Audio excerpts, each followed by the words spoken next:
Ontario and the province reporting its first cases of a new virus. There is light at the end of the tunnel. This with the arrival of several vaccines in Canada. There may be more horizon. To get us up to speed on all of this and more, we're now by epidemiologist Dr. Raywat Deonandan. Good afternoon, Doctor. Good afternoon. All right, so Ontario is teetering dangerously close to the 3,000 mark with a record 2,923 cases reported today. So these numbers aren't likely connected to Christmas. So what exactly would have caused this surge? What could the numbers look like about a week from now? It could get really bad really soon. So I don't want to make predictions about absolute numbers, but it's going to get worse because people were socializing over the Christmas holidays. We were expanding our number of exposures, and that will lead to greater transmission and greater hospitalization and greater death ultimately. So we're in a rough time probably for the next few weeks. All right, now Britain has approved the use of another COVID-19 vaccine, this one by AstraZeneca. How optimistic are you about this news, and what does this mean for us here in Canada? Well, it's an important vaccine because it doesn't suffer the same cold chain storage and transportation issues that the Pfizer and Moderna formulations have, so it can have a deeper and more rapid penetration throughout the world. When we get it in Canada, we can send it to more remote areas faster, and we can store it at room temperature, more or less.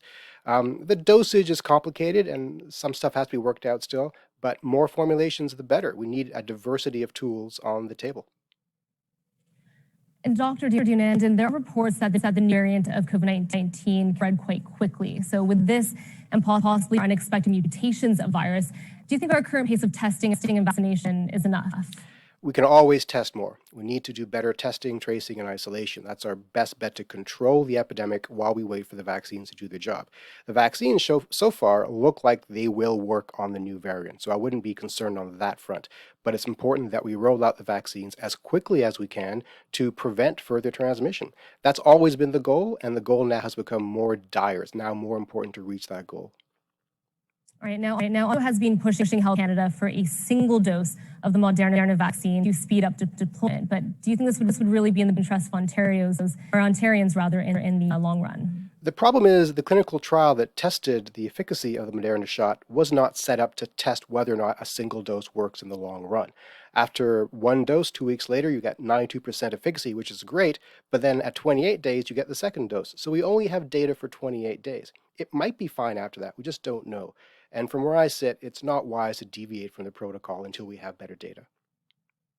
All right, now on the top of many people's minds right now, politicians coming under for traveling over the holidays, not one, but two. Finance Minister Rod Phillips and Quebec Minister Pierre Arcon, both down to the Caribbean for holiday vacation. So what is your take on decisions to do this, and what do you think this message is to Ontarians? We've had a crisis of poor public health messaging across many jurisdictions throughout the duration of this pandemic, and this is just one more symptom of this problem.